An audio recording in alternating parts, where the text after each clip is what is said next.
Well, China has two major competitors in the Australian ute market, and one of those is the LDV T60 Max, and the other is this one. This is the Cannon, and it's produced by Great Wall Motors, which I'm told is China's largest producer of pickup trucks. So it's got a bit of a large company behind it.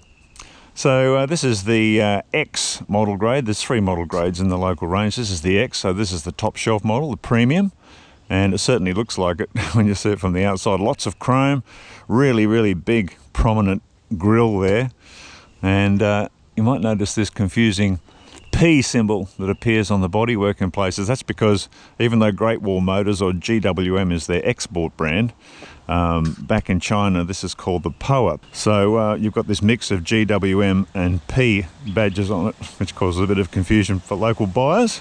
Yeah, it's just really nicely finished. You can see it's got a lot of chrome, a lot of features, nice 18-inch alloy wheels there, chrome mirror bodies, side steps, and let's have a look inside, because this really is a very high quality looking interior. You can see this leather seating, and it's got this really nice diamond quilted stitching in it, lots of exposed stitching faces, seams, little splashes of satin chrome and chrome throughout.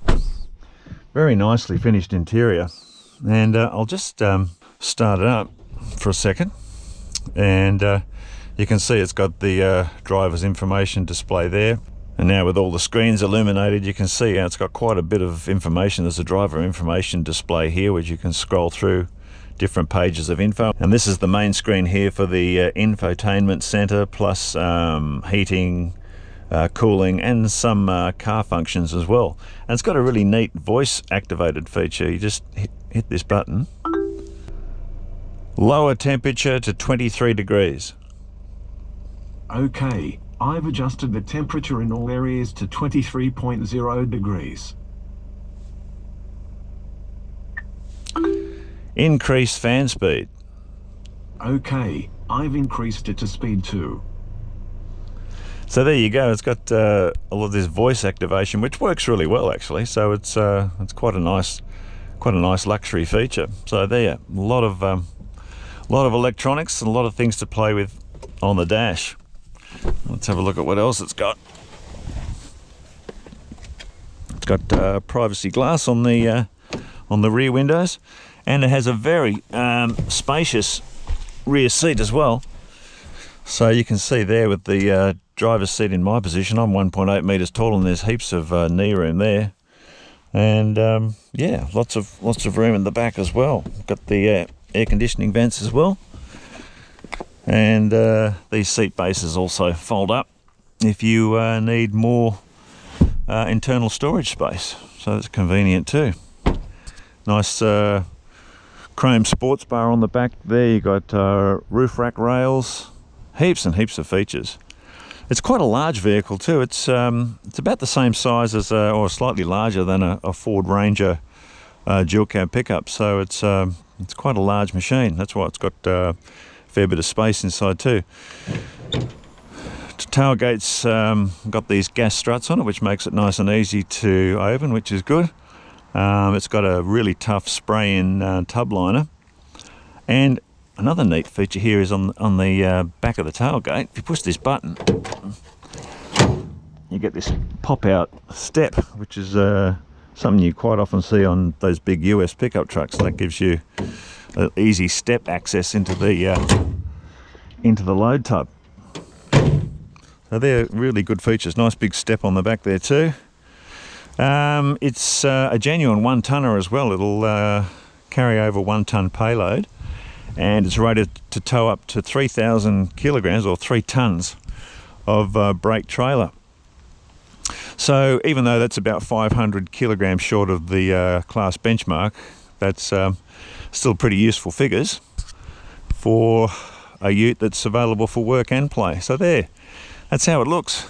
Quite a good looking machine actually, and as I said, it's quite large too, so plenty of room for the family. Alright, well that's how it looks on the outside. Let's go and see what it's like to drive.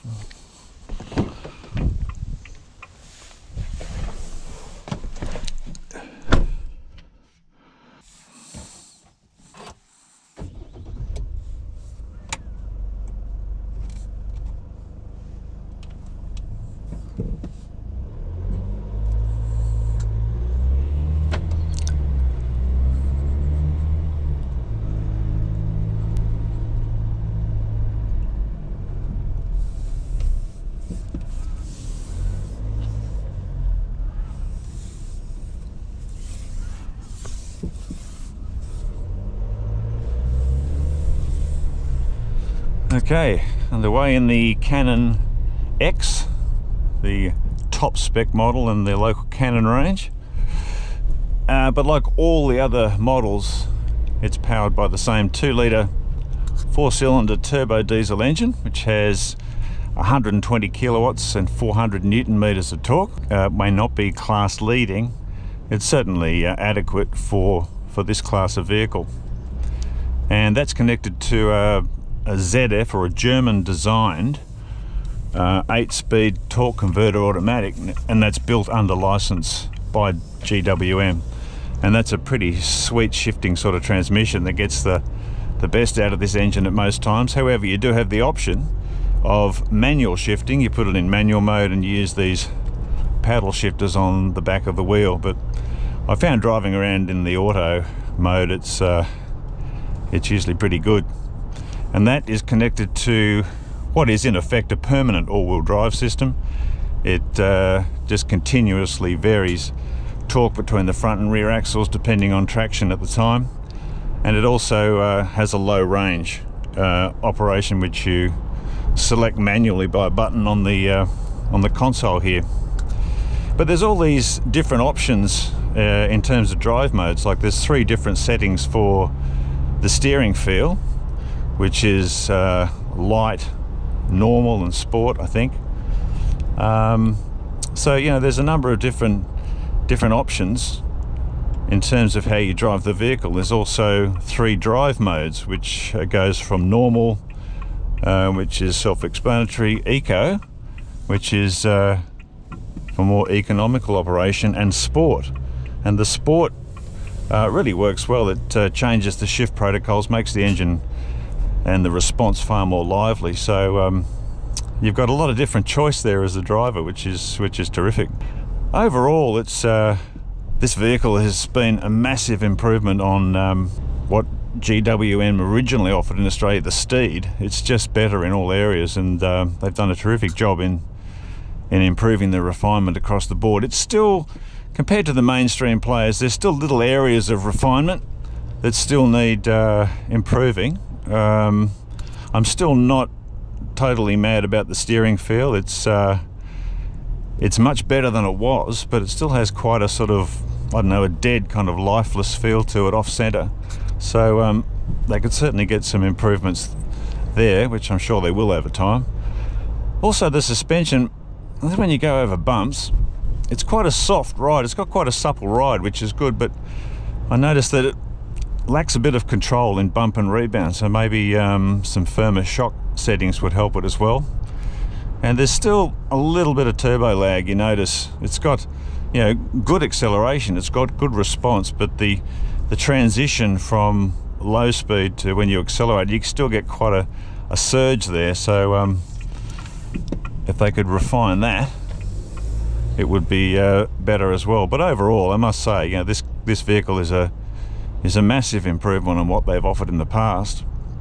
And if they've made this many gains with this one, it just makes you wonder how much further they're going to go as they develop the vehicle further. So the verdict, well, I'll look at it this way. Yeah, it'll carry a ton, it'll tow 3 tons, it's got a very generous 7-year unlimited kilometre warranty, and it's absolutely packed with standard features.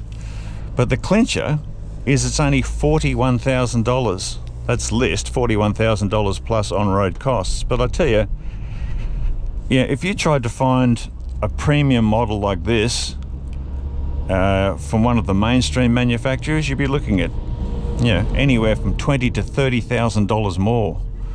So in that sense, it is remarkably good value for money. The bottom line is you get a lot for not a lot when you buy a Canon X, and if you're in that price range, it's certainly worth having a look at. Well, we hope you've enjoyed this video. If you have, please give us a like, hit the subscribe button, and we always welcome your comments too. So we'll look forward to your company next time. See you guys.